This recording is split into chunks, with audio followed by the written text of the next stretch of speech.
Angelo Scola, the 71-year-old Archbishop of Milan, is a keen promoter of interreligious dialogue, particularly between Muslims and Christians. He is also an expert on bioethics, an issue on which Roman Catholic Church teachings are currently lagging behind scientific advances. The son of a socialist truck driver, Scola is one of the closest heirs to Benedict XVI, combining conservative views with progressive social advocacy on issues like immigration and poverty. He is Italian but is not associated with the Vatican bureaucracy, whose image has been badly tarnished by infighting in recent years. Odilo Spur, the 63-year-old Brazilian, is Archbishop of São Paulo, home to 5 million faithful in the country that has the world's biggest Catholic population. Spur, whose family descended from German immigrants, is seen as a moderate conservative with charisma and openness, as well as a good administrator. He has fought against declining traditional values and is concerned about the growing strength of evangelical churches across the developing world.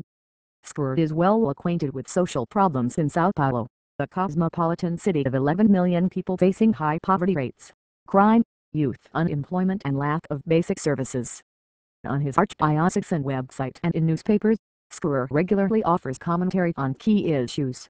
He is also very active on Twitter, boasting 20,000 followers of his account at @OmaPilot. Marc Ouellet, Canada's former Archbishop of Quebec, 68, Ouellet now heads the influential Congregation of Bishops and is seen as the leading North American candidate for the papacy. Known for his conservative theological views, very much in line with Benedict's, Ouellet could be favored for the pull he may have in the increasingly secularized West. Supporters hope he would also crack down on the unruly Curia, the Vatican's government. He is the head of the Pontifical Commission for Latin America, where he has a strong following. The mainstream conservative churchman who once said becoming pope would be a nightmare is an insider with strong connections to the Curia. Branded the Iron Cardinal by Canadian media for his buttoned-down views, Ouellet could widen a rift between conservatives and reformists, according to Gilles Routhier, head of Laval University's theology faculty in Quebec City. Peter Iardio, Archbishop of Budapest since 2002 and canon law expert who has taught at the Pontifical Lateran University in Rome, the 60-year-old Hungarian is known for his efforts to combat secularization. Christoph Schönborn, the Archbishop of Vienna, 68, has called for a re-examination of the issue of priest celibacy in the wake of the child sex abuse scandal. The Austrian has also criticized powerful figures in the Vatican for covering up the sex crimes. José Francisco Robles Ortega, the 64-year-old Archbishop of Guadalajara, Mexico's second-largest city, is described as reserved and lacking charisma. He has taken a stand against the rampant violence linked to drug traffickers in his country, as well as rising secularism. Luis Antonio Tagle, the Archbishop of Manila, was last year appointed the church's second-youngest cardinal. The 55-year-old is ticked as an outsider to watch for his dynamism, charisma and stellar rise.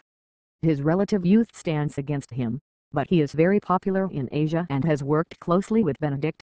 Timothy Dolan, Archbishop of New York and a modernist conservative 63-year-old Dolan is media savvy, a plus in today's social media society.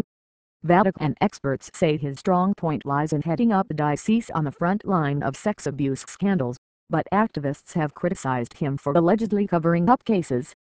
Sean O'Malley, the staunchly pro-life Archbishop of Boston, 68, is a member of the Capuchin order who became the first cardinal with a blog in 2006.